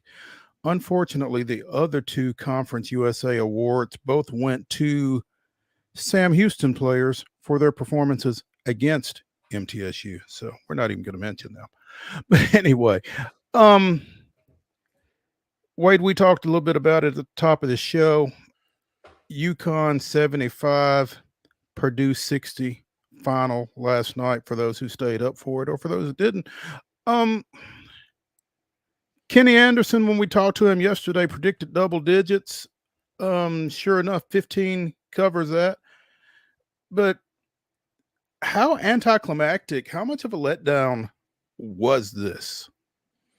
Wasn't fun to watch. Right before we closed, I said 89-74, and I had the 15, but I did not have the scoring right by any stretch. You had the 15 though. That's impressive. It was not very entertaining. First half, I'm thinking, okay, Purdue looks pretty good. The crazy thing to me was down the stretch, and Purdue only hits. I tweeted this out last night. It was a wild strategy to try and win a game by only hitting 1 3-pointer. Matt Painter is a much better basketball coach than I'll ever be. So I give him a little bit of benefit of the doubt, but that was a wild move to try and win a game by only hitting 1 3. And at the end towards the stretch, knowing you're down double digits, yeah, Edey was getting easy buckets, but they weren't really slowing down UConn, and they were just trying to match 2s for 2s or 2s for 1s with the free throws, and it just didn't work. They just They did not have it, and it's another tournament just like last year, which we'll discuss more in our top 5, that you look back and you're like, holy smokes, man, UConn was just electric this year. Yeah. I didn't get to see any of the game, as we mentioned earlier, because I didn't get to see any of the Braves game either, and probably that's the game I would have been watching, to be honest. But was the lack of threes on Purdue's part, was that a defensive approach for UConn? Were they running them off the line, or what was going on there? Was Purdue, did Purdue have threes and they were passing them up? How was that happening from what you saw? And in the second half is more really when I was referring to it, when you're down and you're trying to make a comeback, they were just pumping it in the post to Edey. And I mean, the dude has 37 points, but it is really, really tough to make a comeback when you're not jacking up threes. They only attempted 7 all game, and they made one, and they made one. The one they did make was kind of at a crucial point in the game. You're thinking, okay, maybe they're going to make a little run here. Mm-hmm. But the strategy for them was to go to Edey. And I mean, like I said, he finishes with 37 and 10. He had a pretty solid game. But since they weren't getting the stops, it just seemed like they never just changed their strategy very much. And they got kind of like we talked about with the Iowa-South Carolina game. Purdue finishes with just 2 points off the bench, which I guess maybe is a little bit of an outlier because considering UConn only had 15 off the bench, 13 off the bench. And some of those were late, and UConn just kind of just bullied them, really, is what happened to it. And I want to go back and check the tape. Final point on this. I want to go back and check the tape because Draymond Green tweeted this out last night that, who is it? Johnson, Samson Johnson, I believe it was for – no, not him. It was a different guy for – maybe it was Samson Johnson. There's a guy on UConn that was bodying Edey. And he says, congratulations, young man. You took Edey's soul. And basically with like 18 minutes left in the game, there was one play. And in Draymond's mind, Edey either got a bucket or missed the rebound. And he just said they just gave up at that point. Purdue kind of did look like they just gave up in the second half almost. Wow. That basketball sage, Draymond Green, calling it. But he called it like it was. And I mean, UConn, they finished 37 and 3. Someone also pointed out the NIT champ, was it Seton Hall? Mm-hmm. Time they met the NCAA champ this year, they beat them. Ooh. A little feather in the cap for the NIT, I guess, if you're into things like that. UConn loses to Kansas, they lose to Seton Hall, and then they lost to Creighton right toward the end of the regular season. What a dominant run for Hurley and the Huskies for a second straight year. No doubt.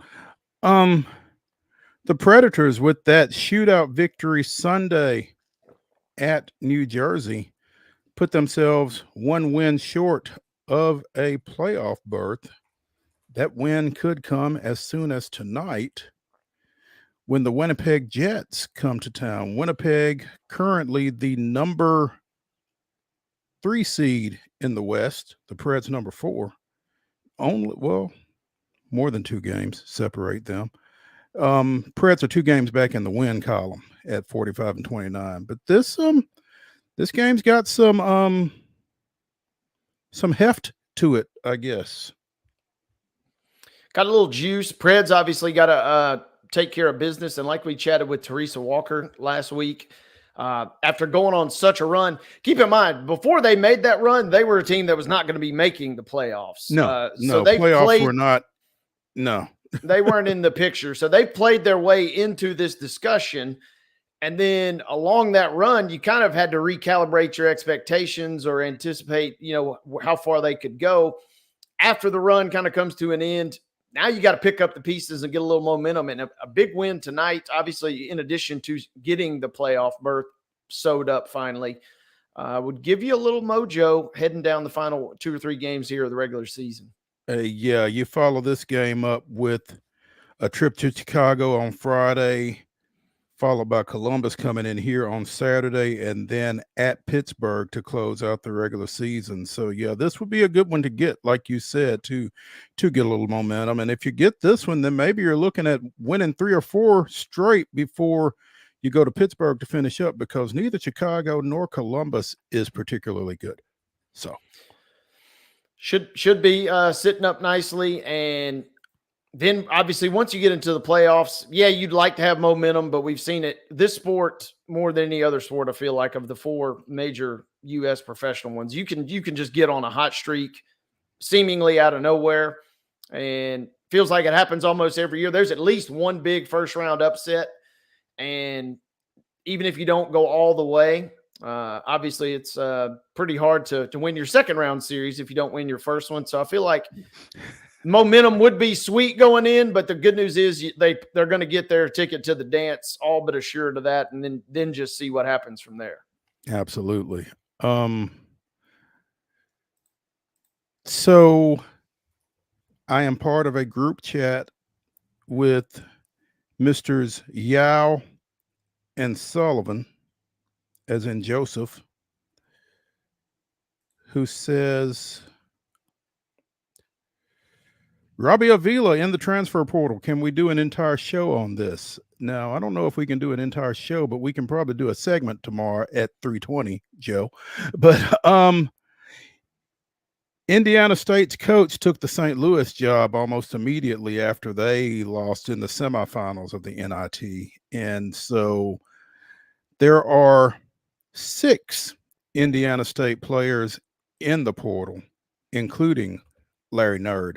So I'm interested to see if how many of them wind up at St. Louis.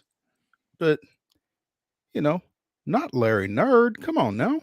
The greatest one I heard earlier today was Steph Blurry. And so, this is a guy, though, that's got some game. And you're right. Who knows if they end up at St. Louis? The transfer portal, to me, in basketball has been so much fun because you see guys like we saw with Connect, obviously not making this comparison by any stretch, but a guy from a much smaller school can have a legit impact on a big-name program.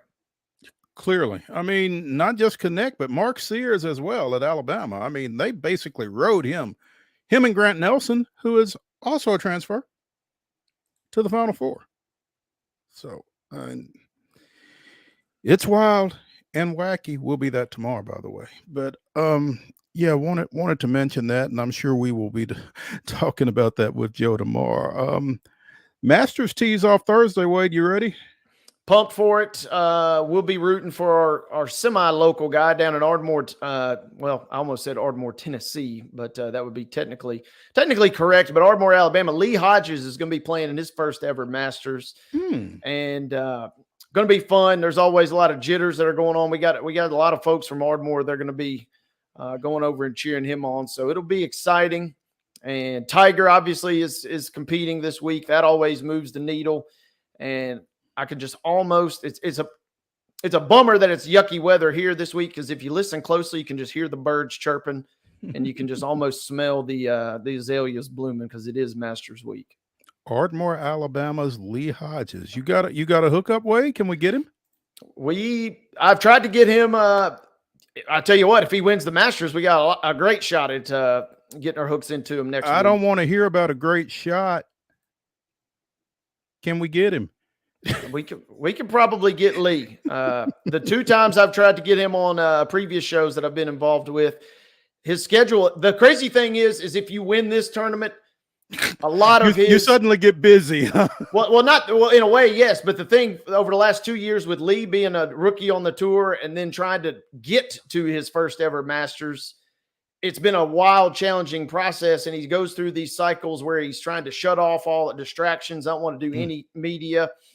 But yeah, all of a sudden now you win this tournament and this clears up everything. And he won the 3M last year, which gets him his first tournament ticket to Augusta. So it is going to be fun to watch. They're the former Martin Methodist golf coach, Tim King. He's one of his good friends from down there in Northern Alabama. And he's got a lot of folks rooting for him. And that's just a small storyline. We talked about it on the show yesterday. The cool thing with this tournament is some of these guys are competing literally till the week of the tournament, trying to get a berth into this.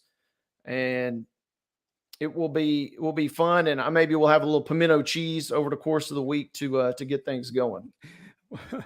Just to commemorate it, huh? Let's roll, Wade, into our final segment, Top 5 Tuesday. No break. Presented by Mid-South 5 Fitness, 2 locations, one in Franklin, one in Columbia. Whatever shape it is you are in, Thala Steel will get you in a better one. Find them at Steel Athletes, STEEL athletes.com. In light of UConn's second consecutive men's basketball national championship, the first team to do so since Florida in 06 and 07, Wade and I bring you our top 5 college sports dynasties. Wade, the floor is yours. Let's kick this thing off, and I'll preface this by saying a lot of my research went into football and basketball. I'm going to miss some that are obvious, I feel like, in some of your other sports. So with that, I apologize. But I'll kick things off with UCLA. I mean, when I think about or hear about a college dynasty, it just always comes back to John Wooden and UCLA. 10-time champions, but really the major run there. They win one in 64 and 65, but 67 to 73, they win it. A lot of, questions about the legitimacy of, the semi-problematic, the way things maybe unfolded there on Westwood. But I mean, championships are championships. Biggest college basketball dynasty in my mind, UCLA. I'm going to see your UCLA, and I'm going to raise you the first women's basketball dynasty. The Tennessee Lady Vols, 6 national championships over 11 seasons from 1987 to 1998. 87, 89, 91, that's 3 in 5 years. 96, 97, 98, that's 3 in a row. And one of those was a 39-0 campaign. You talk about setting the standard. I mean, we obviously were a little biased geographically, but when you blow up the big picture, that was just an insane run. It really was. And again, those 3 in alternating years there in the late 80s, that was what really put UT on the map. And then they took that little break, and then they came back. Oh, we ain't done, and won 3 straight. So, yeah. That was fantastic to watch. Go ahead. Round 2. Let's dive into the realm of college football here. And there's a number of picks that we could go, but I'm just thinking back to my childhood, later childhood, and the Miami Hurricanes, especially the Hurricane. This is crazy that Miami could be on this list a couple different times. Twice. Right? Yep. But give me the oath of 2000 to 2003. And man, oh man, do I every day basically wake up wishing they had not lost to Ohio State in one of their national championship games. But the 2000 to 2003 Miami Hurricanes, one of the greatest collections of talent ever assembled, coached by both Butch Davis and Larry Coker. It's funny you mentioned that they could be on this list twice, because they are on my list twice. Yeah. The 2000 through 2003 and the 83 through 92 iteration as well. They probably won't make my top 5, because my number 2 is a program that has won the last 3 national championships in its sport, and it's coming soon to a conference near you, Oklahoma softball. I don't know what happens when Tennessee and Oklahoma have to play a regular season series in either Norman or Knoxville, but you better bring in some extra bleachers. I mean, so I told you guys on the front end, I knew I was leaving some ones out there. And I mean, when you talk about college softball, whew, I mean, yeah, just they are as good as it gets right now. It's them and everybody else. So yeah. Number 3, give me the mid 90s. They've been away from the game for a while, but man, do you not remember how dominant the Nebraska Cornhuskers were in the 90s? The Tommy Frazier run versus who's at Florida. I mean, that is Mercy. They went on a run I didn't think we'd ever really see again, and maybe we quite haven't seen to that extent, but that was the torchbearer back in my childhood, the mid-90s Nebraska Cornhuskers. 60-3 over what, 4 years? Yeah. That was solid. I'm going to stay on the diamond. I'm going to the bigger diamond. In the 90s, as I said, Oklahoma softball is them and everybody else. It was LSU baseball and everybody else. From 1991 to 2000, Skip Bertman, 5 national championships. And they've collected another 2 since then, including last year's. So LSU baseball. Number 4 for me, little recency bias. I'm a prisoner of the moment, but hey, UConn, they haven't just won 2 NCAA tournaments in a row. They have clobbered everybody for 2 straight years in the tournament. And Coach Hurley has got them playing with kind of like South Carolina with a brand new roster. They just waltzed their way through the tournament, including a demolition last night of Purdue. Yep. My number 4, I'm kicking myself as I do it, but Alabama football has won 6 national championships since 2009, and I don't know that anybody is ever going to do that over an 11-year period. So give me the Tide. It hurts, but give me the Tide. Your last pick, sir?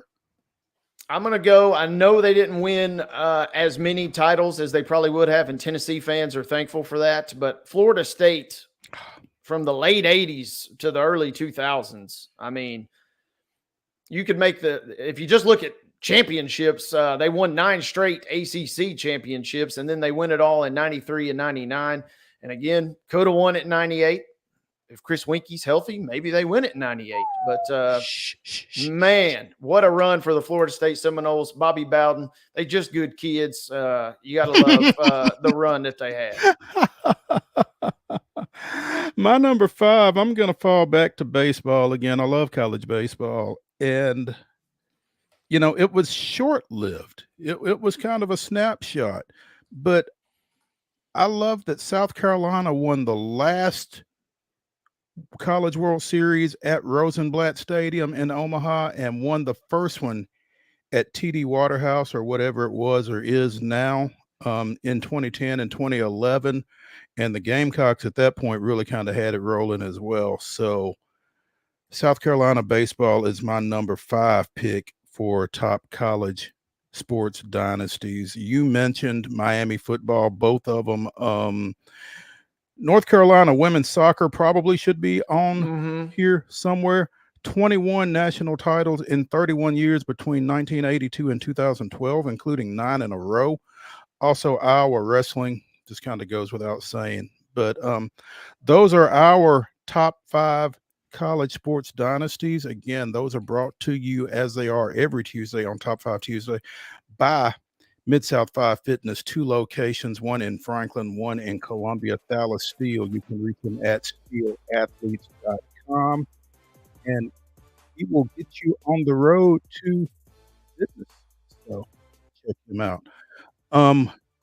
Tomorrow, we should have Heather Williams talking a little NASCAR and Joe Sullivan talking a little hoops and transfer portal and lamenting the departure from Terre Haute of Larry Nerd. So be sure and check Wade and me out, beginning at 2:00 right here on Main Street Sports Today, presented by the Tennessee Orthopedic Alliance of Columbia. We will see you all tomorrow.